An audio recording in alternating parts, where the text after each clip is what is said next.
Well, welcome everyone. I'm Alexander Lambsdorff, Vice President of the Parliament, and I'm happy to have you all here. It's a very well attended meeting, I have to say. Let me just say one word about sort of the logistical aspects that I've just been informed about. Rather than being fed in the body now, you will be fed in the mind, but sandwiches will arrive at 2 o'clock. So you need not worry, you will not starve. After the session is over, you will get a few sandwiches. The lunch has been postponed. So, this is a roundtable meeting that is named after Lord Ralph Dahrendorf. Those of you who follow European history a little bit may have heard about him. He was a very influential sociologist, a member of both the German Parliament and later the British House of Lords, because he was a wanderer between Germany and Britain, and he was one of the most influential liberals in the second half of the 20th century. He was also a European Commissioner, which is why the European Liberal Forum thought it particularly apt to name this roundtable series after him. Today we see turmoil in our neighborhood. And it's people like the ones on the panel today that are making the difference in those countries, advancing freedom, tolerance, democracy, and human rights. We, our side from the European Union, are also trying very hard to support these activists in their fight for democracy in their countries. I am very much looking forward to the discussion we are about to have, but now I pass on to Roel Martens from the European Liberal Forum for a few words of welcome. Well, dear friends, dear Liberal friends and honored guests and speakers, a warm welcome also from the European Liberal Forum, ELF. My name is Roel Martens. I am a member of the board of the European Liberal Forum, and together with the European Endowment for Democracy, ELF is today organizing this roundtable. And maybe I should point out that Alexander is not only Vice President of the Parliament, also member of the board of the European Endowment for Democracy. I'm pleased with this event. How to provide support, how to provide effective support for democracy in the Middle East and North Africa. Is there a more important topic? Is there any issue that will have more impact on the fate of not only the Middle East and North Africa, but also the neighborhood of this region? That means Europe. Democratic development of the Middle East and North Africa can bring so much benefit for this region and for Europe. A non-democratic development may cause so much pain on all sides of the Mediterranean. I'm honored that European Liberal Forum is cooperating in this roundtable with the European Endowment for Democracy, but allow me to tell a few things about the European Liberal Forum, ELF, first.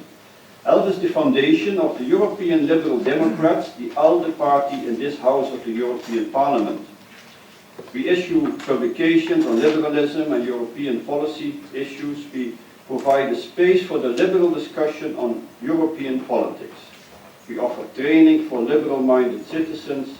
We aim to promote active European citizenship. ELF is made up of currently about 40 European liberal think tanks, political foundations and institutes, almost from all EU member states. And these organizations are our members. And the diversity of our membership is providing us with a wealth of knowledge and a source of innovation and inspiration. On the basis of a subsidy of about €1 million from the European Parliament, we provide our members with opportunities to cooperate on European projects in Europe and also in EU neighborhood countries. And so we organized for 2 years the Liberal European Arab Dialogue in Cairo. I think the question we will discuss today is tremendous and overwhelming. We need better strategies and better mechanisms to provide more effective support to civil society in the Middle East and North Africa. The European Endowment for Democracy supports democracy on a non-partisan basis.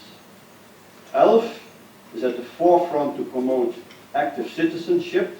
We try to get citizens involved with European and trans-European issues from a liberal perspective. I think it's great that together we put on the table this question about how to promote democracy and how to support the unsupported. I think only through such cooperation we will be able to find answers to this crucial question. So welcome again, and I think I can now give back the word to Alexander. Cool, thank you very much. I've been asked to make an introductory keynote to essentially tell you a little bit about what has happened, what the EU is doing, what we have been doing as the European Parliament, which I'll gladly do. And I think the most important question in that context is really what have we learned so far in this very interesting and challenging process? The quick answer is we've learned a lot. It's from the perspective of the European Parliament and for someone personally who's been involved in democracy support and foreign policy for many years now, I can safely say that no other single event in the past years has shaped European foreign policy in the field of democracy support, human rights and so on as much as the Arab Spring. We are all aware that this year, of course, the main focus is on Ukraine. But what we have done over the past years was inspired and caused by events happening in our southern neighborhood in Syria and Egypt, in Libya and in Tunisia. So since 2011 we have reacted, we have adjusted our foreign policy instruments, and I'm going to talk a little bit about those, and then I will explain to you what we're doing in the framework of the European Endowment for Democracy, because as Will Martins just pointed out, I am a member of the board of that body. I'm also the chairman of its executive committee, and it's a very expression of some of the things that I'm going to tell you now. The instruments in European foreign policy that you may have heard of are the most important ones in our field are the European Instrument for Human Rights and Democracy, the Instrument for Stability and Peace, and the European Neighbourhood Instrument. For those of you who don't work in the institutions, instrument is a fancy word for a pot of money. It means there's budgetary resources allocated to these instruments, and then criteria are developed on how this money can be spent, but essentially instrument means resources. The Instrument for Stability and Peace, as it was renamed now after the review, has doubled the funding for conflict prevention. This was a bit of a difficult discussion with the member states, governments who were skeptical about this.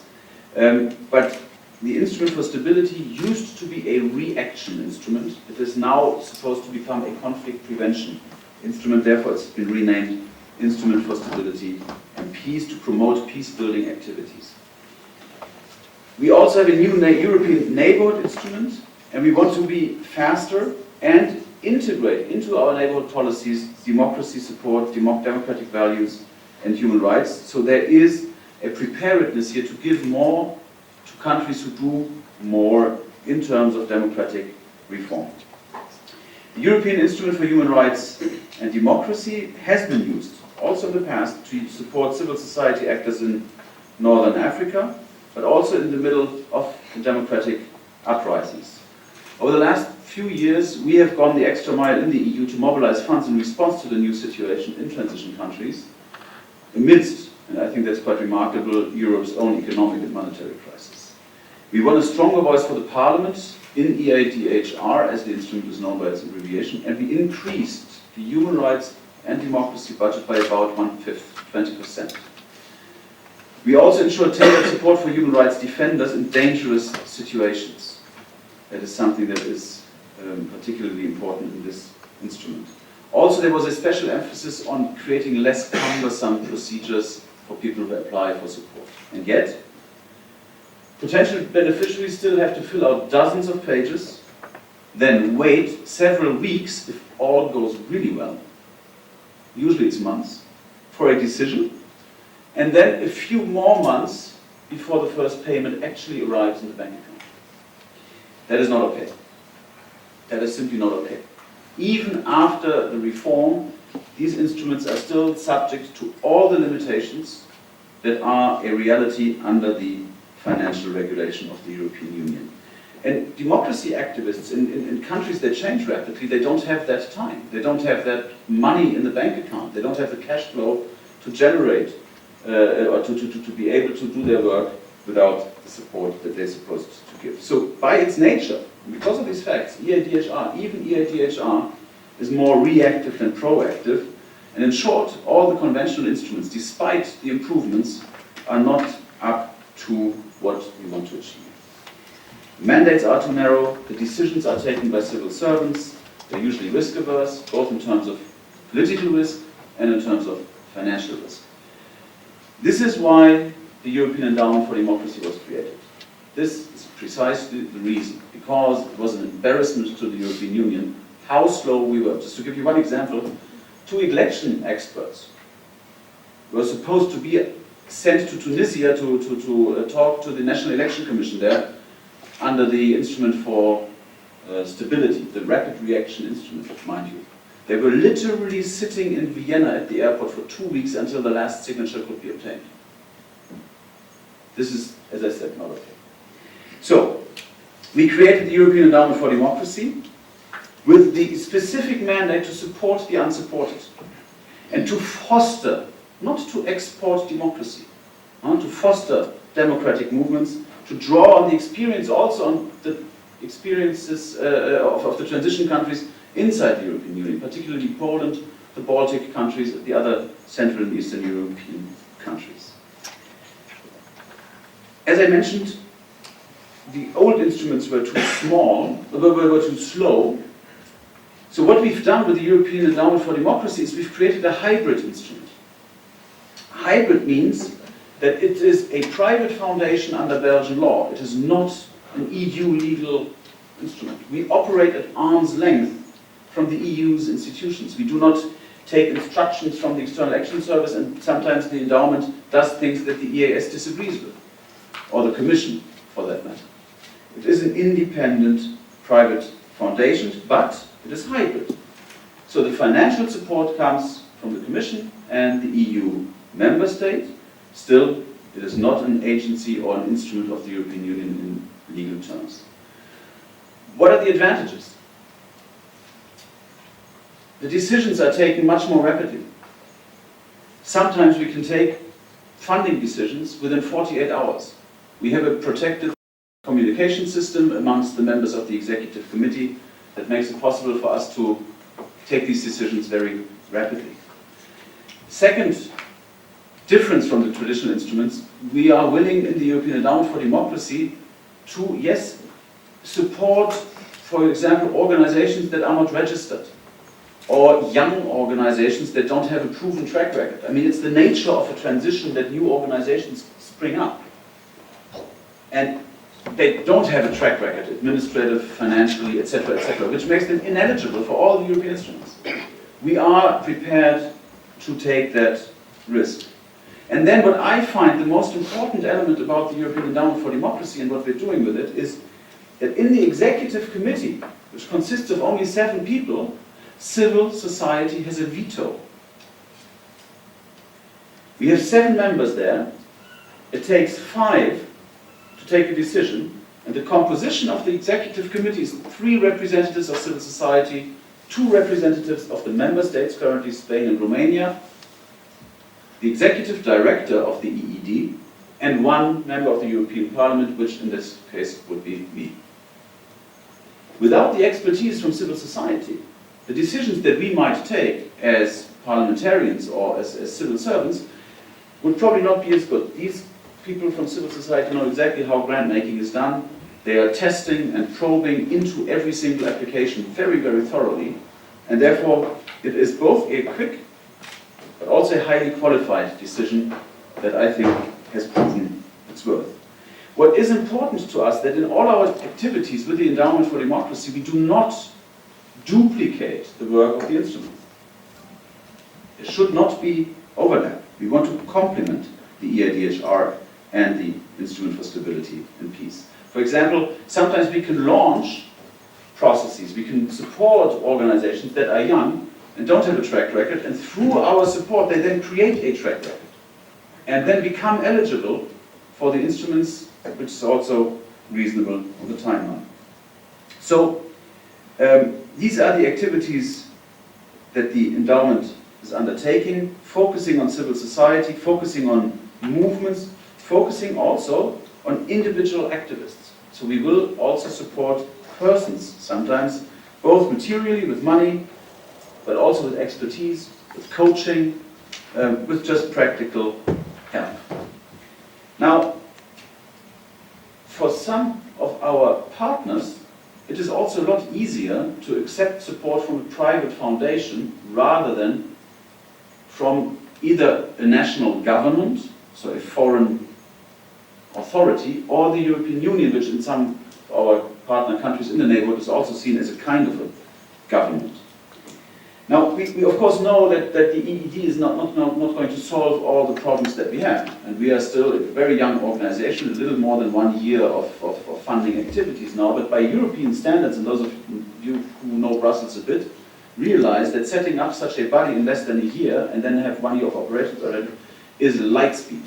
We were really quick in setting this thing up because there was dedicated support from a particular, a number of member states. There was dedicated support here in the European Parliament, and therefore we could set it up in a rather quick manner. And I think that's the most important lesson really we have drawn from the Arab Spring in terms of the way we do things. The EED can become, perhaps in some cases already is, an important actor when it comes to fighting back against the shrinking of the space for civil society in many countries.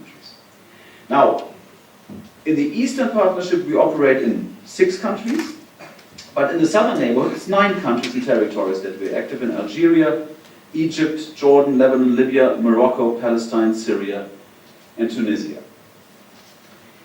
By the end of October, so end of last month, from the southern neighborhood, although the EED had existed only 1 year, we had more than 600 requests from the southern neighborhood. 600 requests for support, among them 30 from Syria, despite the really dire situation in that country, more than 100 from Tunisia, nearly 100 from Egypt, and one other, for those of you who know a little bit about grant making and all these support things, the size of our grants is very flexible. We have given out grants at, as little as 2,000 euros, but we've also gone up to 200,000 euros. One, in the grant making world, is a very small loan or grant, whereas 200,000 is already pretty significant. All in all, we have given out in this first year more than 6 million euros to pro-democracy groups. Let me talk a little bit about the 3 countries that we are discussing in depth today. In Syria, we have kept in close touch with Syrian pro-democracy groups and supported dialogue on key aspects of what we hope to be the country's transition to a peaceful future. We are not there yet, we all know that.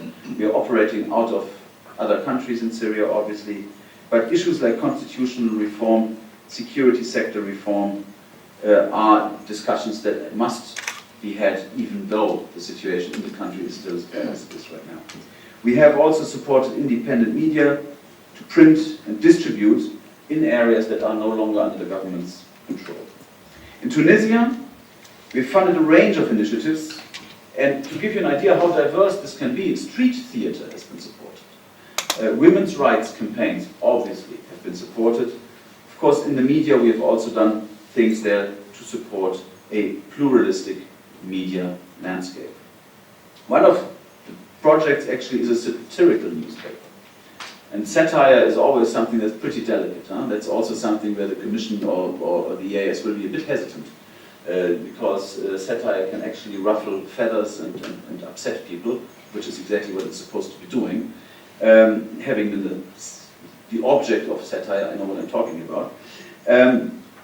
But this kind of creativity and humor allows the people who make such a newspaper to transport messages about the importance of democracy and also the basic functioning of some democratic procedures, which is why we've done that as well. And then, of course, we have supported on a very short notice a coalition of civil society organizations prior to the elections 2014.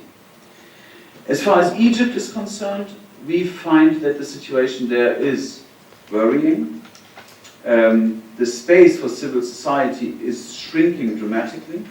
This is making work harder for all the civil society groups that want to have open discussions about the future of the country. There was an ultimatum given by the Ministry of Social Solidarity to Egyptian non-state actors.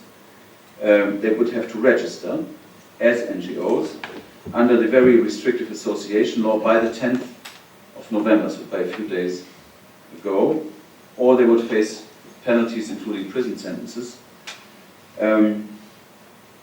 I should also say that there has been an amendment to the Egyptian Penal Code which brought the penalty for receiving funds from other countries, and this I found completely shocking, to a life sentence, life imprisonment.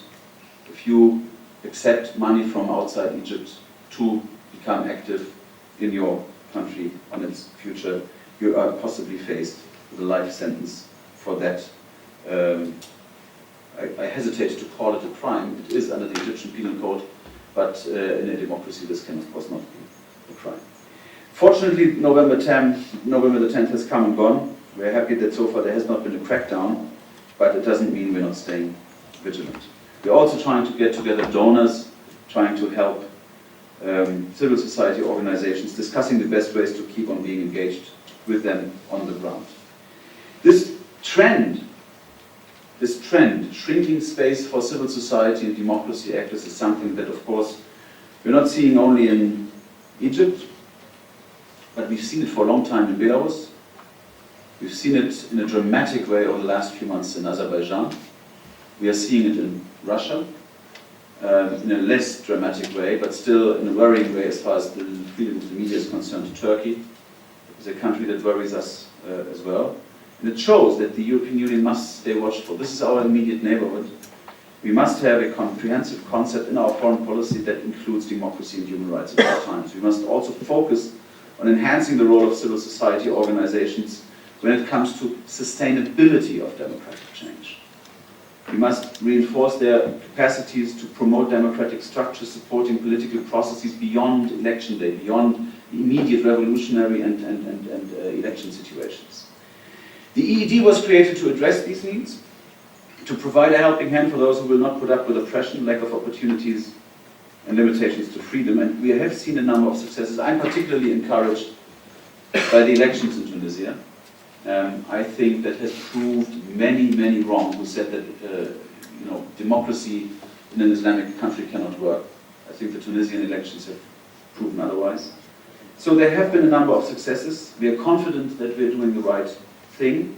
We are constantly in close contact with our beneficiaries to get their feedback on how we do our work in the EED, how the EU instruments are doing their work, what should be improved, what could get back better.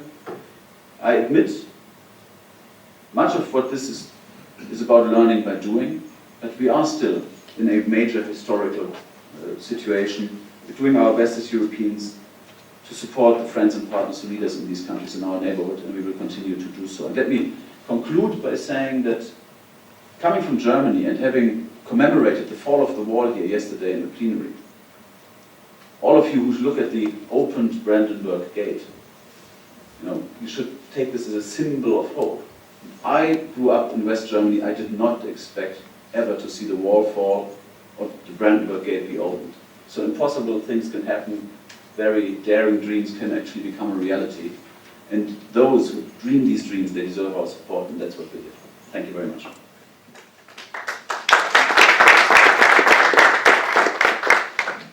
Thank you very much, Mr. Ramsdorff. And well, as you mentioned, the environment is now a shrinking space for civil society and democracy activists. Now we will immediately give the floor to some of the people working in this very difficult environment. I will follow the order as is on the invitation, which is alphabetical, and that brings I'll introduce the speakers each very shortly, give them 5 minutes to talk about their understanding of the situation. Then we open the floor immediately for questions from the audience if there are, and give the speakers the opportunity to give a concluding remark for about 5 minutes. If you wish to tweet about it, which is also part of our social media these days, is hashtag #ElfEvent. And well, the first speaker then is Mr. Abdallah. He is a board member of the Egyptian Commission for Rights and Freedoms, and has been a teaching assistant at the 6th of October University in Engineering, senior member of the 6th of April Youth Movement, where he established both Public Awareness and Training Office and Human Rights Office. Since 2011, he delivered training sessions on documentation and campaigning for human rights. He co-founded START Foundation for Development and Anti-Corruption in 2012, organized and participated in international conferences on the future of politics in Egypt following the 2011 revolution. And he participated as an invited speaker at the Brookings Institution, UNAOC Forum, and a PhD candidate now in the engineerings, holding a master's degree from Ain Shams University. Very interesting to what you have to say. Please, Mr. Abdullah. First, I would like to thank the European Liberal Forum and the European Endowment for Democracy for hosting this event. I would like to start by my message that I'm telling you by telling you what happened since the 30th of June and up to now. Of course, all of you heard about the Egyptian revolution in the January 25th, 2011. But now I'm speaking on the current situation nowadays. Actually, after the 3rd of June, there were 3 repression waves happening in Egypt. The first wave has started with cracking down on the Muslim Brotherhood on their sitting in Rabaa. About 1,000 people got killed in just less than 12 hours. Their corpse has been burned and thrown in the streets. And at that time, the Egyptian government said they have war against terrorism and that they are Islamists. And yet, in less than 3 months, they issued a law that is banning protests. And they had a crackdown on the liberal activists and secular activists. Ahmed Maher, the head of the April 6 Youth Movement, now served 3 years of prison. Ahmed Maher was nominated for the Nobel Peace Prize in 2011. Also, Muhammad Adil, he was the speaker of the April 6 Movement. He is now serving 3 years in prison, along with Maher and Doma, for just protesting. And also now secular activists like Ala Abdel Fattah and his sister Sana is now also in jail. They're waiting for their trial. Sana already took 3 years of jail. Yara Salam, she was an award-winning human rights activist working for the Egyptian Initiative for Personal Rights. She's now in jail. And then the third repression wave was against the civil society. It was the deadline mentioned here by the Minister of Social Solidarity about the 10th of November. And also there are amendments to the penal code. It just don't say that just receiving funds give you life sentence. It's funds, it's assets, and any other things.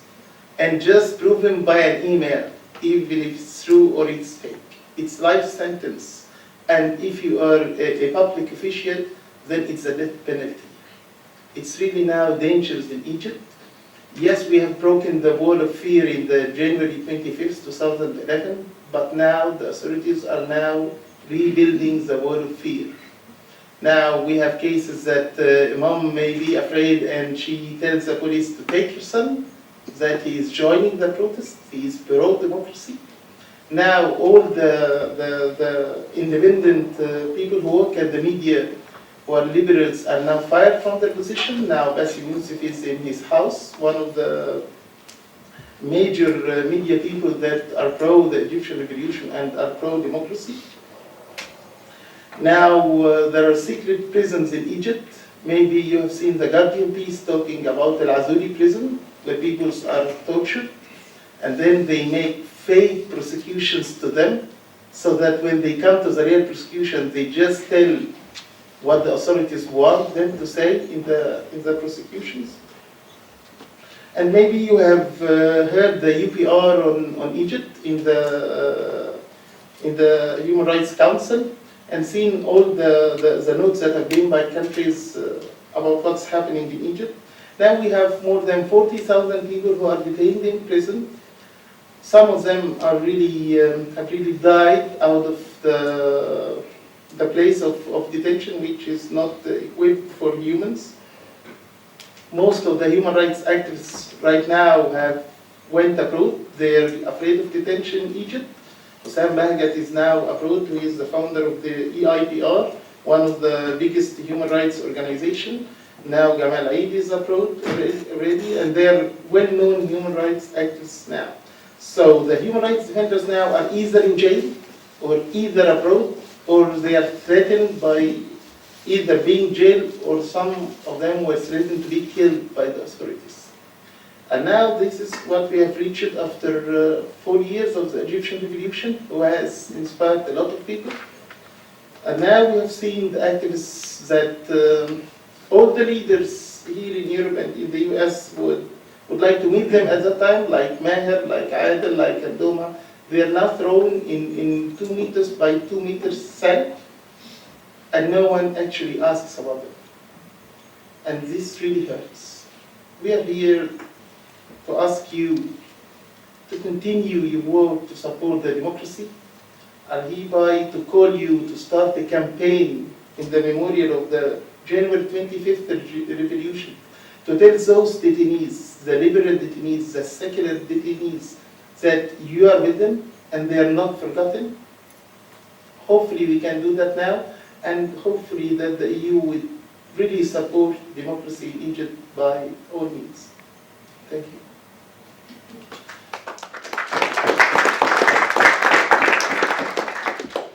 Thank you very much. The next speaker is Mr. Katoudas, as Director of Study Forum for Greece and organizer of the Arab-European Liberal Dialogue Forum. You have been deeply involved in politics throughout your career. Which you began at the Center for Political Research and Information, and you've held many prestigious posts in New Democracy, beginning as the head of New Democracy Strategic Coordination Center. You served as a senior advisor to New Democracy's leader, Konstantin Mitsotakis, and then senior advisor to the Prime Minister, chief speechwriter, lastly. And most notably, you were sworn in as a Secretary General for European Affairs at the Greek Foreign Ministry.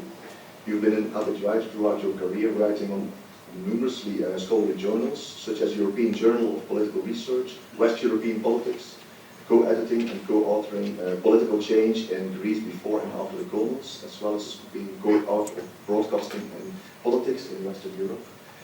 Thank you very much, please. This is not very convenient. Well, thank you very much for this presentation. I cannot use the word delighted for having co-organized with Friedrich Naumann Stiftung the 2 consecutive years of the Arab Europe Symposia in Cairo. And I cannot say I'm delighted because, as the previous speaker very alarmingly said, several years after the Arab Spring broke out, the situation continues to be not just unsatisfactory, but in some cases tragic. And of course we have the descent into hell of Syria. On a personal level, I'm very depressed because I have been very active as Secretary General for European Affairs with the French and other administrations to bring about the Union for the Mediterranean. It was at that time that Greece had a set of 17 proposals which the French side accepted in their totality.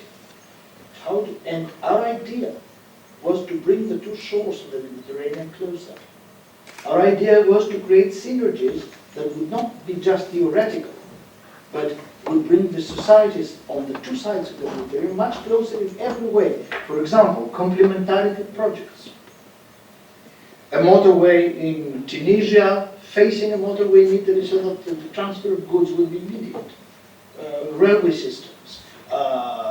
And Greece had also presented a whole set of ideas of how to connect the maritime coasts of the Mediterranean, north and south.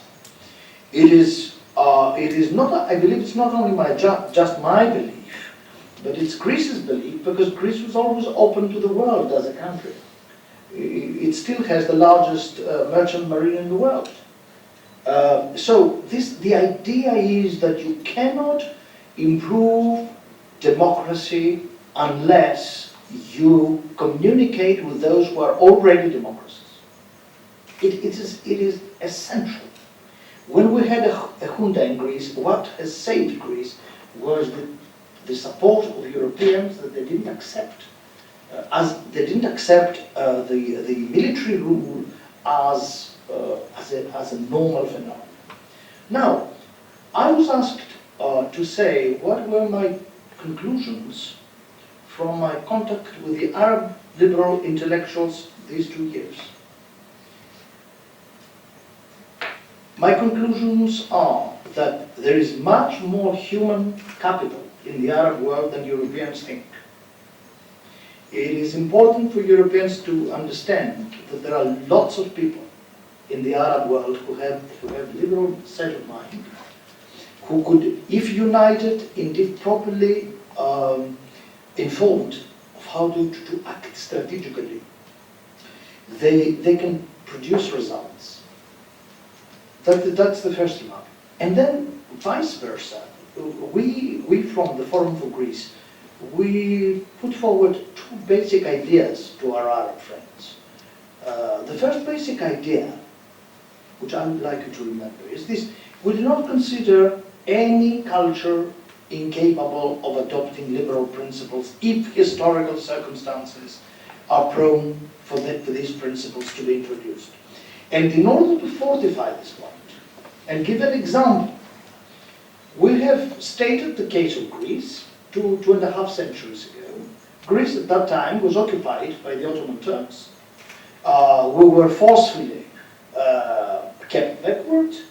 We have been cut off from Western Europe. Not all of us, but there were strong Greek communities in every city in Europe, merchants, intellectuals, and so on. But what happened was this: around the middle of the 18th century, or around the 4th quarter of the 18th century, there was a group of intellectuals who were enlightened, very good, well-known names in Greece now, which managed to penetrate that Ottoman province with liberal ideas. And the Greek Revolution was nothing else but the outbreak of a whole nation because it was informed of these liberal ideas. And this is a very good lesson for our Arab friends across the sea. And there was a lot of interest by many, and even some people from Syria, I don't remember the names now, and some people from Egypt. They wanted us to hold a seminar and tell them how this historical process was followed. And not only was it successful in Greece, but think of it, in almost 200 years of independence, Greece had only had 11 years of authoritarian rule. It is a tremendous success for a former part of the Ottoman Empire. Why not the Arabs? And the second thing, and this is a sad conclusion, is that in the Arab world there is the following mistake. I'll tell you what. This is what the Greek side, Professor Hadzis, Professor Kouliaras, who are very well-known intellectuals, which were brought over to Cairo by the Forum, they concluded that the problem is this: when you talk of liberal democracy, you have to remember there are 2 principles. The principle of majority and the principle of liberalism. The principle of majority is that, well, if you win elections, you rule the country.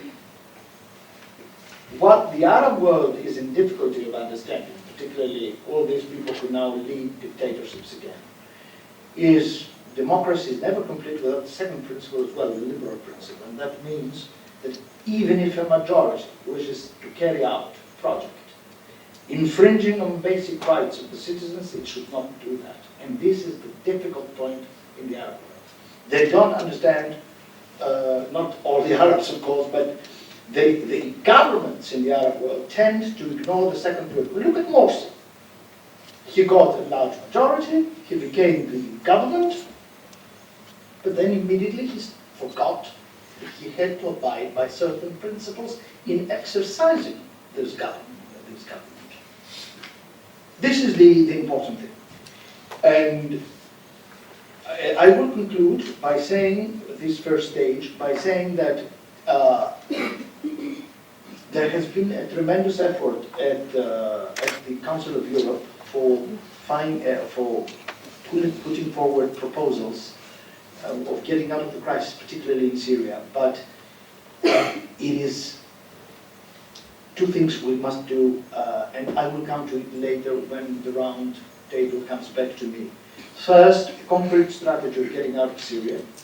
of the situation in Syria, of which I have 6 proposals, which have been already adopted at the Council of Europe by MPs whom I have helped to pile up these proposals. And the second is a revival of the Mediterranean Union under the light of the developments of the Arab Spring and subsequent developments. We cannot allow all this work of rapprochement that was carried out for so many years to bring the two sides together to completely collapse and nothing come out of it. But I will come back to it when the moment comes. Thank you.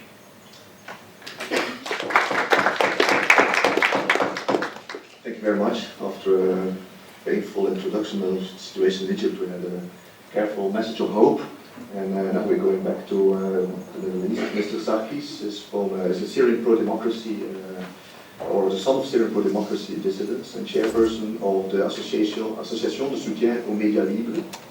Raised and educated in France, you had your PhD in human genetics in Paris. Shortly joined the Brain Science Institute, RIKEN, in Tokyo. Obtained a permanent position as a researcher at CNRS in France. In the field of genetic engineering, collaborated with the European Commission as experts on ethic panels, and coordinated the INTECA, the European Consortium for Development of the Genetic Engineering Tools and their application. In 2010, you started entrepreneurial activities, creating a first biotech company. 2011, shortly after the start of the uprising in Syria, you responded and founded the Association for the Support of Free Media, a Franco-Syrian association committed to participate in the growth of civil society, contributing to the revival of the Syrian media landscape. Projects supported by ASML are implemented inside the Syrian territories by SMART, the Syrian Media Action Revolution Team, one of the most active and efficient civil action groups in Syria. Mr. Sarkis is a co-founder of SMART. Please, thank you very much. So, first of all, thank you for inviting me and giving me the opportunity to talk about Syria, which is a country where we have a very sad situation and complex situation. To talk about the civil society in Syria, we were thinking, as people coming from a dissident side, that there is no more civil society in Syria before 2011. It had been 40 years that we had dictatorship in that country, and there were very few, there were some initiatives, but very few civil society initiatives coming mainly from some intellectual, old dissidents, politicians, but the young people were raised in a country of corruption and dictatorship. We were very surprised by the uprising in 2011. But what was more surprising to us is the total lack of support of this civil society movement in 2011, where it was still a peaceful movement, a non-violent movement led by young people. And that was actually a big shock. I was going to all the official European donors and others, and we had only negative responses. Till 2013, our only support was from Syrian diaspora. We never received any support from international donors, and we had from, without giving name, but high representative of the people involved in the Syrian politics, responses as, we will never help you directly, we will work only with international organizations for not their job. That was the kind of response we were having till 2013. So that was a major issue. When you are part of the civil society, you cannot get help from the international donors before the situation goes very bad, before there are Islamists, jihadists, things that interest most of the people then, and then they start willing to helping you, but it's a bit too late. The help should be, and I think that's something we should learn for the future. The help should come very early to the civil society before things goes wrong. That's the first point. Then there are other criticisms I would like to say about not only the international donors, but the international organizations that work in Syria particularly. They were working on a field that they didn't know. They didn't know who were the real activists, who were the people who were just doing corruption work. They helped wrong people, and they did projects that were completely nonsense projects. As a worker for media development, I went to see the media development organizations, the international ones, and I said, we want to print and distribute magazines in Syria. And all of them, without any exception, responded, oh no, we only promote internet projects. Yes, in Syria, not only we don't have internet, we don't have electricity in most of the in most of the areas where you have the revolution going on. So that was like really nonsense answers to the needs. People don't know the needs, don't even want to understand the need. There is this, as Syrian, I had this feeling of like almost racism from some organizations. Like, you don't understand anything to the civil society, you don't understand democracy, don't try to work in democracy.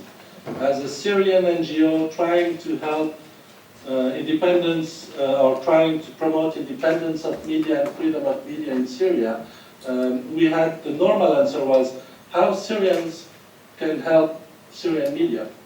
This is a conflict of interest. You will not allow them to be independent. Let the European NGOs work on the independency of Syrian media. That's again one of the problems we have with these international NGOs. So that's one point. The other point, of course, is the inefficacy of these international organizations working in Syria. I think it has been demonstrated by many reports now. And another less known criticism is that they introduced corruption in the civil society organization. Of course, they have plenty of money as compared to Syrian civil society NGOs. You should imagine what you can, the impact of paying someone inside Syria $3,000 a month. That's what some NGOs are doing. They are using the young activist inside Syria and giving him $3,000 a month for someone who is 19 or 20 years old. In Syria, actually, people who have some money get between $100 $150. A soldier or a rebel fighter gets between $50 and $70 a month. How would you want that these fighters who came from the popular rebellion would help the civil society workers if they receive 20, 50 times less money than the people they should support? This is really corruption of the people, and this is a very important point. If you want to help in Syria, you have to work with the Syrians, and you have to do it the Syrian way. Don't try to do it the international way. Don't mess up with the very few people still able to work inside Syria. Help them through these Syrian NGOs that are quite well known now. There are very few still working inside Syria. Of course, there is another type of work. It's also with the people in the camps in Turkey, in Lebanon, in Jordan.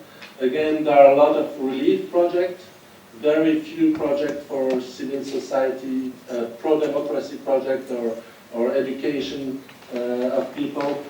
To conclude my talk, and it's a very pessimistic talk maybe, there are people much smarter than us. It's the Islamic State, the jihadists, who are working very actively, very efficiently in Syria on the civil society to annihilate it, to educate and raise young people from 3 years age, starting from 3 years age, that are already educating them into the mind of jihadism. The schools in Syria are led by the Islamists. The media are led by the Islamists. The women projects are led by the Islamists. Any civil society project is led by Islamists in Syria. There are very few projects that are still working that are not led by Islamists, and I would say that we are all responsible of that, and it's time to try to do something else.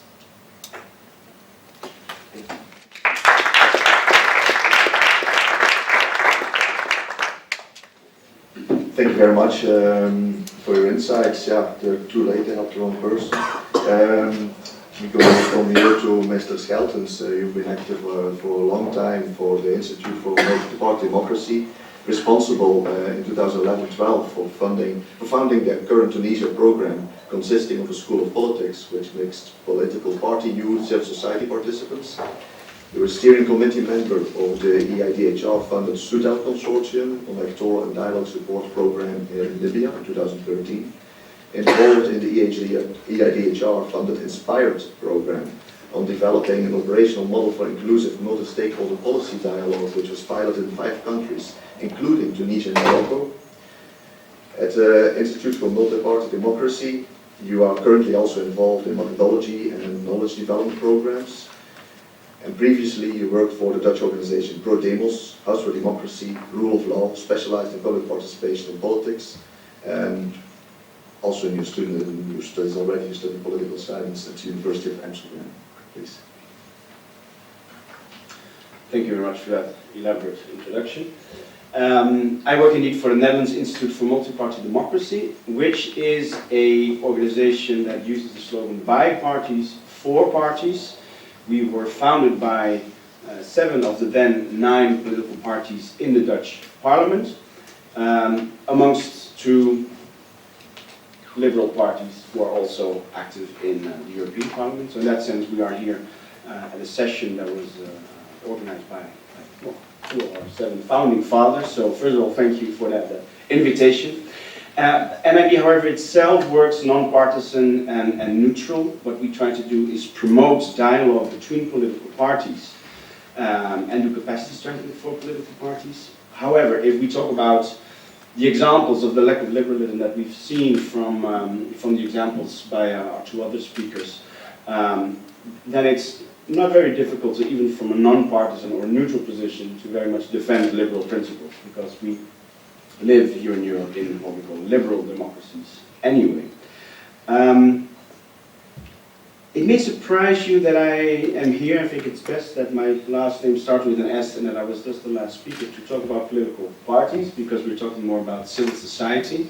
But what I think is very important to realize is that we often make the mistake of not considering political parties to be civic entities. Political parties are just like associations. They are effectively associations. They, however, have citizens that become a member that have a very specific desire, and that is to nominate and candidate themselves to hold government power, to work and take responsibility to prove or develop one's country. Now, of course, we are not naive at NIMD, and we know that there are a lot of political parties around the globe who are effectively not appreciated, hated, considered corrupt, ineffective, amateuristic. But it's actually one of those dilemmas or paradoxes that have made NIMD to be found. Like, if you are not going to consider political parties as non-state actors, if you're not going to consider them as civil society initiated organizations, then you're going to have very, very, very weak governments at a later stage. And this is what we see in a lot of countries where we work, where actually the paradox is there's often quite considerable funding for civil society, who then becomes quite capacitated and professionalized, and then has a very professional approach to be very demanding to the government, which is an incredibly weak institution. And so in that sense, the plea from NIMD is, please realize that if you want political leaders to be of quality, they usually start somewhere in civil society, and they too need to be brought up to a certain level by being influenced, by being capacitated. Otherwise, you can continue with democracy with very cynical remarks saying in a democracy people get the leaders they deserve. Which is meant very cynically that you get leaders that are just not up to the task because they've been selected for the wrong reasons also by citizens. What I think is very important then to move to civil society is that there are the true human rights defenders. There are the individuals that really go onto the streets and fight. And I think there, Mr. Lambsdorff have mentioned both from the EED as well as from other European instruments, the possibilities for support there. But what I think is very important also is that we look at civil society and helping them have a voice, but also helping them being listened to. We've seen a lot of civil society support that was focused on voicing, making civil society organizations voice, but if you then still have a government that is totally dumb and blind to those remarks, then you're not going to get very far. So what NIG does in most of our work is actually trying to create dialogue platforms. Either dialogue platforms between political parties so that they understand they are both competitors, but they're also colleagues. They're not enemies. And we try to increasingly work on, let's say, policy dialogue platforms where we get governments, political party, parliamentarians, and civil society actors, both around the table, all around the table, to come to development of policies that actually deliver the desires that citizens have. So in that sense, I think I was very happy to see in the folder that was just distributed also around the European Endowment, that it does include support to political parties and political actors, because as I said, that's not uncontroversial if you look at political parties in a certain way.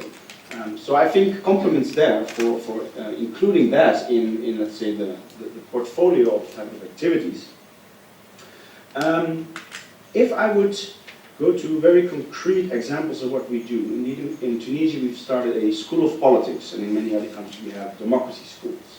And this is really where you have political party representatives, often youth members, sent by their party, mixed with civil society actors and potential civil society leaders, to jointly work on developing views or horizons for development of their country. And next to the very substantive level, it is very much about trust building, about building personal relations, about building a link between civil society and political society, because that is one of the problems, that's how separated they actually are. We've done so in Tunisia with this example of the school. We have two schools on a local level in Egypt, but we very much recognize the difficulties of working in those countries, as you've mentioned. We so far have a construction that, let's say, safeguards us from government intervention, but it is exactly this problem in that country that I can't elaborate about more than that at this stage, what that construction is. And in Tunisia and Morocco, we work really on Inspire. This is really about creating policy dialogue between civil society and governments and parties. If I would very concretely have to go, so what can we do to support the unsupported? Dialogue settings, which works on a number of levels, policy dialogues between civil society and governments and politics. But one thing that was also very exciting, which I wanted to share because we're here in a European setting, is that what the Tunisians in our projects really liked was that we did our effort in a combination of Dutch and Finnish organizations together with Bulgarians. Because I think I really like the remark by our partner from Greece, you need to understand majority and liberalism. And they look at the Netherlands, they look at Finland, and they see, well, that might be a stage we want to end up in. However, we have our own context, and plus, what are we going to be working on the next 20 years is the route to get there. So what did they see? They saw the Netherlands and Finland as, let's say, examples or experiences, but the very practical information, how do you go from authoritarian regime to an actual democracy, transitional experience, is of course what the Netherlands and Finland really don't have, or have it from so long ago that we can't, sincerely speak on that. And that's where the Bulgarians came in. Of course, the Finnish and the Dutch had the money, and the Bulgarians supported us in let's say, non-financial manners.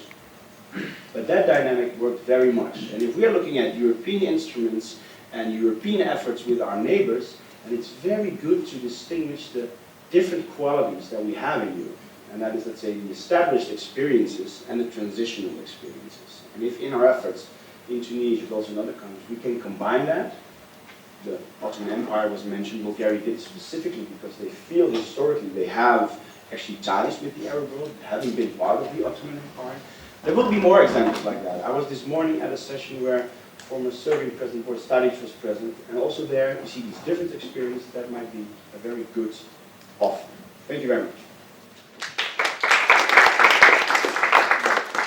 Thank you very much for also contrasting established versus transitional experiences. It's very interesting. Yeah, looking at the clock, we don't have very much time for debate, but yeah, if there are one or two questions from the audience, this is the time. Is there anybody perhaps that's... Yes, please, sir. Thank you, sir.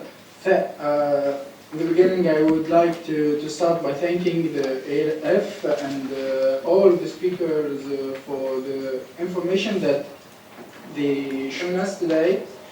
So I'm just not going to ask questions, but I'm just going to do some remarks. Because I worked in electoral field in Tunisia, I worked in traineeship, I worked with liberal parties. And why Tunisia is the only exception in the Arab world? Because we don't have jihadists like Syrians. We don't have army like Egypt. But we have a bigger problem, which is arrogance. And believe me, sir, we have a big problem, which is arrogance. I worked with quite, let's say, 5 parties in Tunisia, and those 5 parties, before election, when I worked with them, every party told me, okay, I want to implement a strategy to observe election because I'm willing to have 40 seats in the parliament. Every party. Okay, sir, you can't have it. It's impossible. And another thing, I was talking with Mr. Vice President of the European Parliament, and I remember the case when I was working with the Electoral Commission in Tunisia about the 2 experts they were stuck in Vienna, and it wasn't the only problem there, because I remember a lot. Quite sometimes I hear it in Tunisia, we done the revolution, we spread the revolution in Arab words, we are not going to let somebody show us how to do things. This is the problem in Tunisia. We don't know stuff, and we tell everybody that we know how to do it rightly. And I would like to say that European Union and other organizations have done a lot for us, but it's time to change the mentality in Tunisia. And thank you. Thank you much for the last question. Are there any other questions? We'll collect a few as before.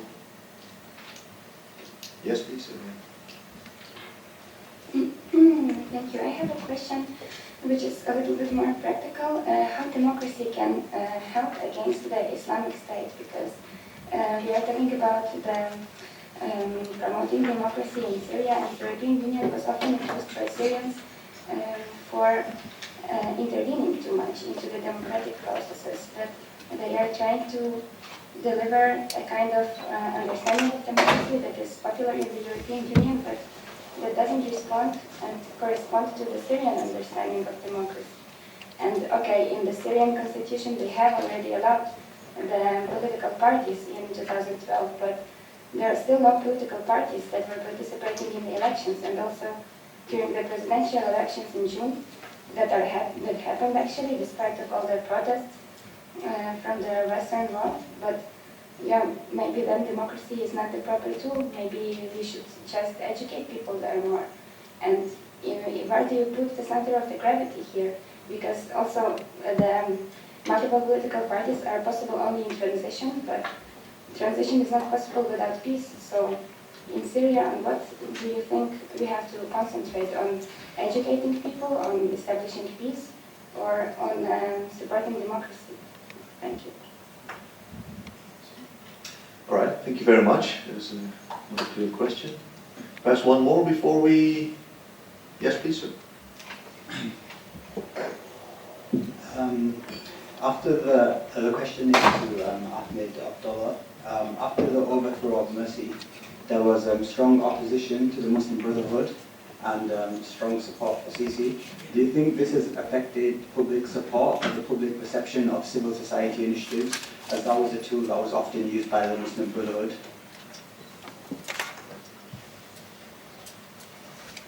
Okay, thank you very much. I heard a lot of remarks actually, and very good questions already. Perhaps we start again alphabetically, or anybody that feels that.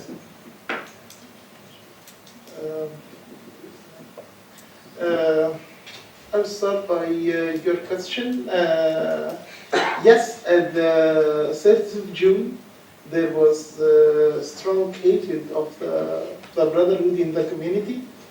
But and at that time, the ousting of Morsi was a demand for a lot of people. But let me say this.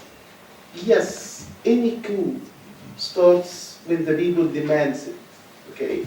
But how it ends after this? What we have seen is that they ousted Morsi, but they didn't make early presidential elections at that time.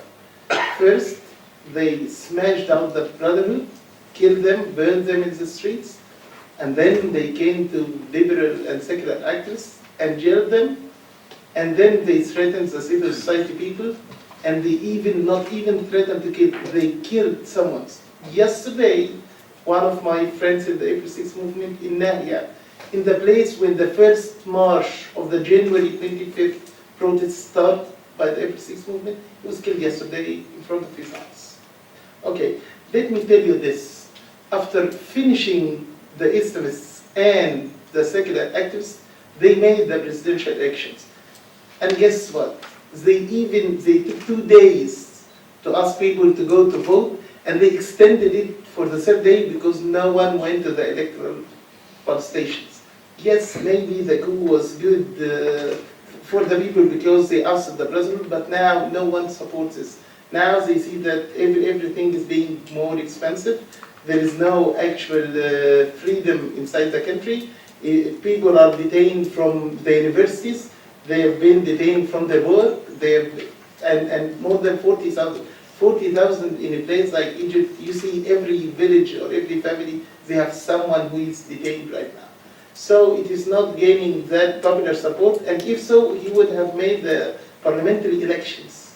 But right now, any coup has a head, but he doesn't still have a body, because the military can't enter the parliamentary election. So it's getting him now about a year, just to put that things in order so that he can put the people of the former regime now once again in the parliament. And by that time, he needs to have a crackdown of the civil society, so no independent ones should monitor the election, say what is happening. And this has been, obvious, because they even rejected the association of the April 6 movement to monitor the presidential election, say it's good. Now Carter Center is out of Egypt, so let me tell you, it's not that popular anyway. And second point about radicalization. In Egypt, of course he knows more about Syria, but in Egypt, let me tell you that the dictatorship and the authoritarian regime, they are a terrorist-making machine. When they are closing all the public spaces in front of people, when all liberal and secular activists are now thrown in jail, then you are, killing the hope of the people for peaceful change, and this is very dangerous, and we don't like this. But seeing people like Maher, like Adil, and Duma, like Arad Fatah, like Sarasi is now in prison, it's very dangerous for society. So what we urge the elite to do is to push more and more and more in democracy, because democracy is the only thing that can prevent radicalization of youth. It means wider participation of people to decide their future and decide those who govern them. Okay. Thank you very much, Mr. Well, I must say I'm very alarmed. I must say I'm very alarmed by what you're saying, because if you ask everybody around the street in Europe, they are all probably under the impression that the Sisi regime is just an intermediate regime that has managed to put a little halt to the extremes of the Islamists. This is the prevailing situation in Europe. And what you say is very important. We must come to realize, even I was a little bit reserved about the Sisi regime without the proper information. And so this is one basic point. I'd like to answer your question about Syria. I think there are 3 or 4 things I will very rapidly mention we should do. When discussing about civil society and all that sort of thing, without pacifying Syria is, it's like talking about going to the opera without having practice. And so I think there are 6 steps we must undertake. First of all, and that is a general observation, I don't think it's a good idea, to send them to Cairo, to start by trying to import liberal principles as they are in the West into the Arab world. Even the word liberalism, I was told, there is no translation, it comes from Europe. I think we should help the Arab world to discover the brightest side of their tradition. What has happened in the Arab world is what has happened in Europe 5 or 6 years ago, 8 centuries ago, when we went in the western part, not in the Orthodox world. They had the Inquisition and all that sort of thing, which marred Christianity. And you are in a similar phase. So there is a need to rediscover the brighter side of Islamic culture. Not just reject Islamism, but give it a different light. The second is in our relations, as we develop Mediterranean Union and our relations of the EU with the Arab world, we must introduce, for the respect of the second principle I mentioned, the constitutional guarantees and practical guarantees of civil rights. The third, you need an alliance of states in your region that will be able to deal with regional crises, because Western countries are seen with suspicion when intervening. Look what happened to the United States. It has lost all credibility. So if Christian armies land there to follow a mission, they are seen with something. There is a point a journalist in the Daily Telegraph made. Muslims forget that Christianity is not an import into the Middle East, it's an export from the Middle East. So perhaps you should come to realize that. The fourth is we must find ways to stop 2 things. The sources of funds which go to the Islamic State and the sources of human recruitment. If we don't stop these 2, which you very wisely mentioned, will do nothing. We have to completely cut off these 2 channels, the funding and human recruitment. And finally, we need a wide-scale mechanism under the UN supervision and under EU supervision for human development of the destroyed areas and for the reconstruction of these areas. So these are, I think, the guidelines for bringing about some exit from the Syrian crisis. Okay, thank you very much. About the Islamic State, I would like to remember that it didn't appear in 2014. It appeared as soon as the beginnings of 2013 in Syria. It was called Daesh at that time by the Syrian pro-democracy activists themselves, and now there's a big debate on how we should call them. Should we call them Islamic State, Daesh, or whatever? But this discussion was in the Syrian social media as early as the summer 2013, and we collaboratively decided to call them Daesh, which was a shock for them. And they were killing people just because they were calling them Daesh. Their first enemy, Daesh, is just the acronym of Islamic State in Syria and Iraq, in Arabic, but it sounds weird and ugly. What I would like to say is that the first one who opposed the Islamic State are these pro-democracy media were sponsoring. The first article against Daesh appeared inside Syria, and they were distributed inside Syria as early as June 2013. Between September and November, there was a decision to be made by the Free Syrian Army to become an ally of the Islamists or to fight the Islamists. And I think because of the pressure of the activists, the civil society activists, they decided to fight Daesh and to oust them out of Idlib, for example. They could not do that in Raqqa, where they were too strong there. But they were ousted from many territories in Hama, in Idlib, in Aleppo, by the Free Syrian armies, who received these magazines who were printing inside Syria and distributing inside Syria. I think that's their worst enemy. Freedom of expression is the worst enemy of Daesh, before bombs, before airstrikes that don't really affect them. It's to the opposite them, I think. I think the best way to fight the Islamic State is by opposing the free minds inside Syria to them. If you allow children to make fun of them, that's their worst enemy. If you allow someone to write something on a wall against them, that's their terror to them. They think they are terrorizing people, and knowing that some people are not scared from them is the best way to fight them, I think. Thank you very much. Again, satire and the response of children as well. Perhaps you also want to... I don't think I have much to add, but I really appreciated your question. I think our experience in Egypt was quite, well, I would say, difficult, controversial, paradoxical.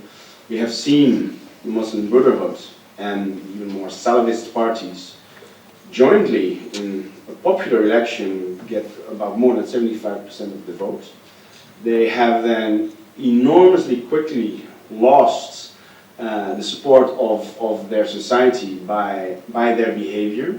They for a very long time clung to this argument of, but you've given us a mandate, we're going to sit out our mandate, but the response from society to a large extent was, but you've misbehaved so much that no, the people are rising up and you're not going to finish your mandate.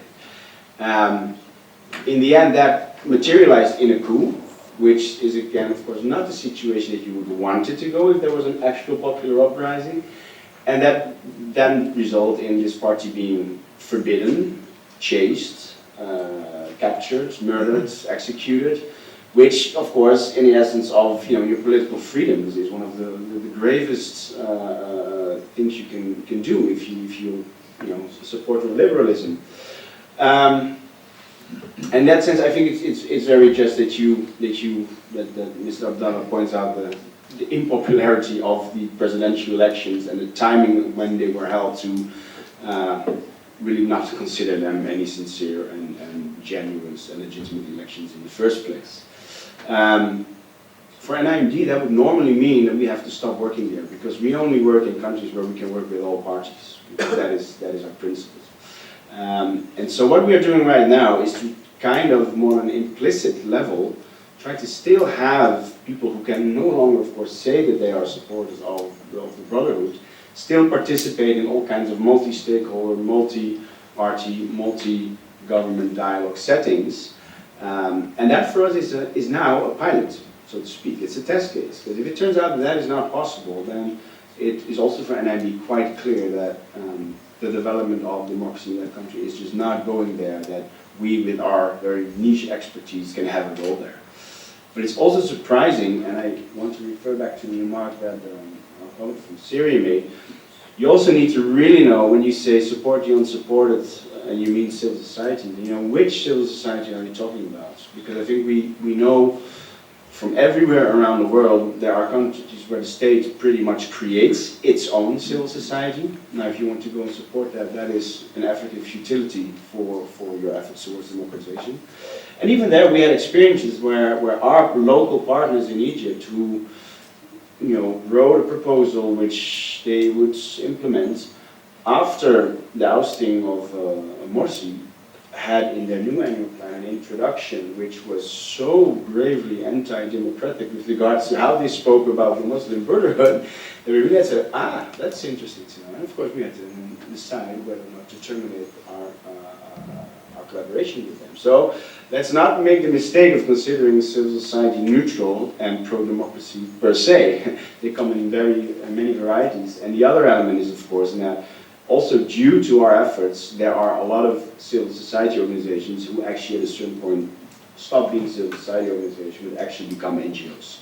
They're just to implement our projects, and there we have a responsibility to do proper identification of your local partners, but also how you treat them with regards to funding. And that doesn't mean not too little, but surely also not too much, because that creates all kinds of dynamics. I would say from an IMD's perspective, your question about Islamic State is so much further from the work we do, and I think my colleagues have answered on that. Thank you very much. All right, thank you very much. All speakers, it's very interesting. Unfortunately, time is limited here.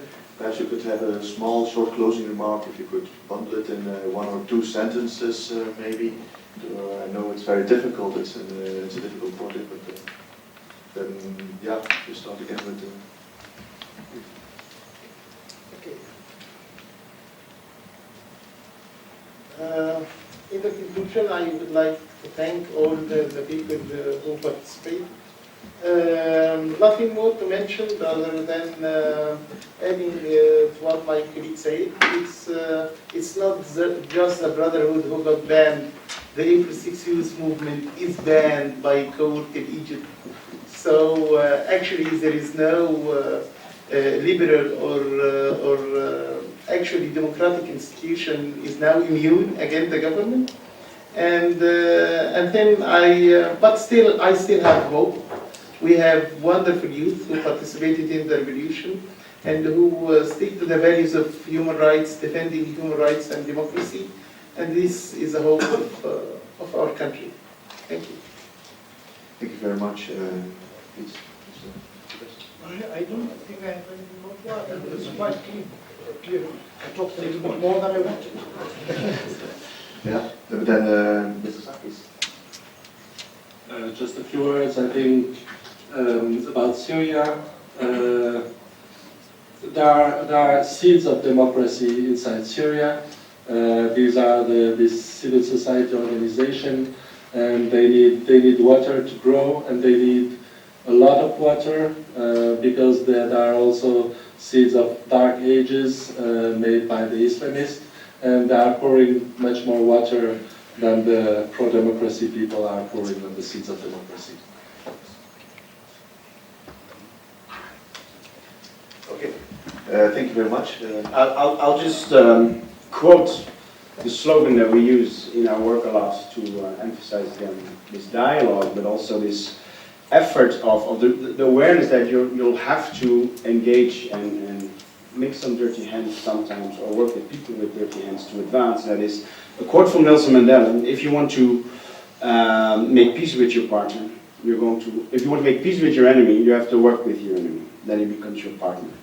And that is kind of the slogan. You can rebel, you can advocate, you can be an activist, but at a certain point you're going to have to sit at that table with that person or that organization or that group that you hate and despise most. And I think that's the difference between the activist level and then moving it to the political level, where the enemy is. Food for thought, I would say, before we go to actual food. Okay, thank you very much. And indeed, the actual food is already served. It's waiting for you outside. I also have another suggestion for those that are not too hungry yet. There's at the moment organized by the European Partnership for Democracy at the European Parliament as well, a conference which will examine what the EU means to neighboring countries in terms of democratic development, and we'll look at 2 concrete examples of countries currently in transition, namely Ukraine and Tunisia. And then last but not least, I've also got some food for the members of the panel here, some Belgian chocolates to thank you. And I thank everybody for coming, of course, showing up. Thank you very much.